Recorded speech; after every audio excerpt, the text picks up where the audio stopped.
Hai, Assalamualaikum warahmatullahi wabarakatuh. Perkenalkan, saya Hana Hudia dengan NIM 2401010101002 dari PAI Lokal C. Di sini saya ingin menjawab soal final test, yaitu pada mata kuliah Kewarganegaraan. Soal nomor 1, yaitu jelaskan tentang HAM. Jadi, HAM yaitu hak asasi manusia adalah hak dasar yang dimiliki setiap individu sejak lahir sebagai anugerah Tuhan, yang bersifat universal, tidak dapat dicabut dan harus dihormati. Contohnya adalah hak hidup, yaitu kebebasan berpendapat, dan hak atas pendidikan. Di Indonesia, HAM dijamin di dalam UUD 1945 pasal 28A sampai 28Z dan UU nomor 39 tahun 1999 tentang HAM. Next, soal nomor 2, yaitu jelaskan dan berikan contoh kasus tentang demokrasi. Jadi demokrasi itu adalah sistem pemerintahan di mana kekuasaan tertinggi berada di tangan rakyat, yang diwujudkan melalui pemilihan umum dan partisipasi aktif warga negara. Prinsip demokrasi meliputi kebebasan berpendapat, keadilan, dan penghormatan terhadap hukum. Demokrasi memungkinkan rakyat untuk menentukan pemimpin dan kebajikan yang mewakili kepentingan mereka. Melalui demokrasi, masyarakat memiliki hak untuk berpartisipasi dalam pemerintahan. Namun, keberhasilan tergantung pada keterlibatan rakyat, transparansi, dan kepatuhan terhadap hukum agar terciptanya pemerintahan yang adil dan stabil. Soal selanjutnya, soal nomor 3, bagaimana pendapat Anda mengenai otonomi daerah? Menurut saya, otonomi daerah adalah kebajikan yang memberikan kewenangan kepada pemerintah daerah untuk mengelola urusan pemerintahan secara mandiri sesuai dengan kebutuhan dan potensi wilayah masing-masing. Kebajikan ini penting karena memungkinkan daerah untuk lebih responsif terhadap permasalahan lokal, meningkatkan pelayanan publik, dan mendorong pemerataan penggunaan di seluruh Indonesia. Dengan otonomi daerah dapat mengoptimalkan sumber daya lokal untuk kesejahteraan masyarakat.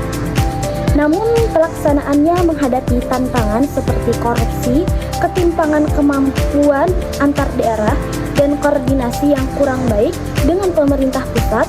Jika tidak dikelola dengan transparansi dan akuntabilitas, otonomi daerah berpotensi menimbulkan konflik.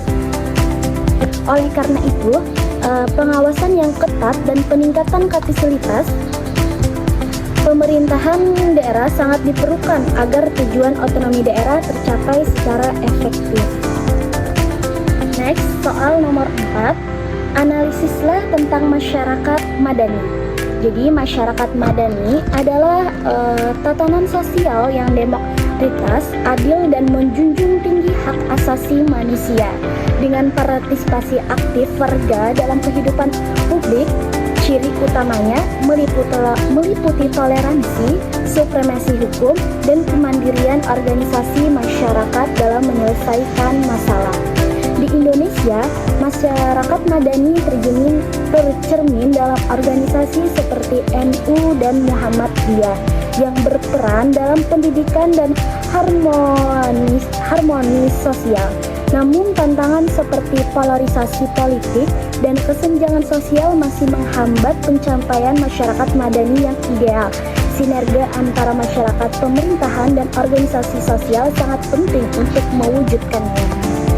Selanjutnya yaitu soal nomor 5, sebutkan nama tokoh dan jelaskan mengenai tata kelola pemerintahan yang baik dan bersih. Selanjutnya soal nomor 5, sebutkan nama tokoh dan jelaskan mengenai tata kelola pemerintahan yang baik dan bersih. Di sini saya akan mengambil nama tokoh yang pertama, Lek Kuan Yew, yaitu dari Singapura, yang mempunyai prinsip yaitu membangun pemerintahan bersih dengan memberantas korupsi dan menegakkan hukum secara tegas. Selanjutnya tokoh yang kedua yaitu Joko Widodo dari Indonesia, yaitu beliau adalah presiden kita tahun kemarin sebelum Bapak Prabowo, yang mempunyai prinsip mendorong transparansi melalui sistem pemerintahan berbasis elektronik yaitu SPBE.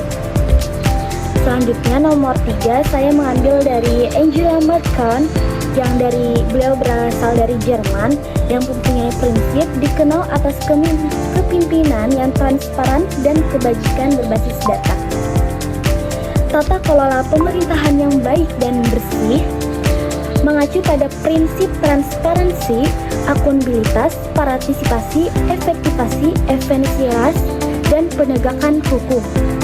Pemerintahan yang baik memastikan pengelola negara bebas korupsi, melibatkan masyarakat, dan memenuhi kebutuhan publik secara adil. Selanjutnya, soal nomor 6, apa yang dimaksud dengan ketahanan dan integrasi nasional? Karena di sini ada dua, jadi kita jawabnya satu persatu. Yang pertama, ketahanan nasional. Ketahanan nasional adalah kemampuan suatu bangsa untuk menghadapi ancaman, tantangan, hambatan, dan gangguan demi menjaga kelangsungan hidup dan kedaulatan negara.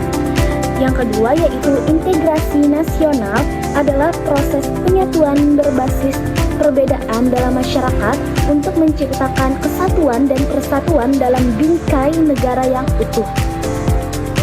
Selanjutnya soal nomor 7, menurut pendapat Anda apa yang dimaksud dengan wawasan Nusantara?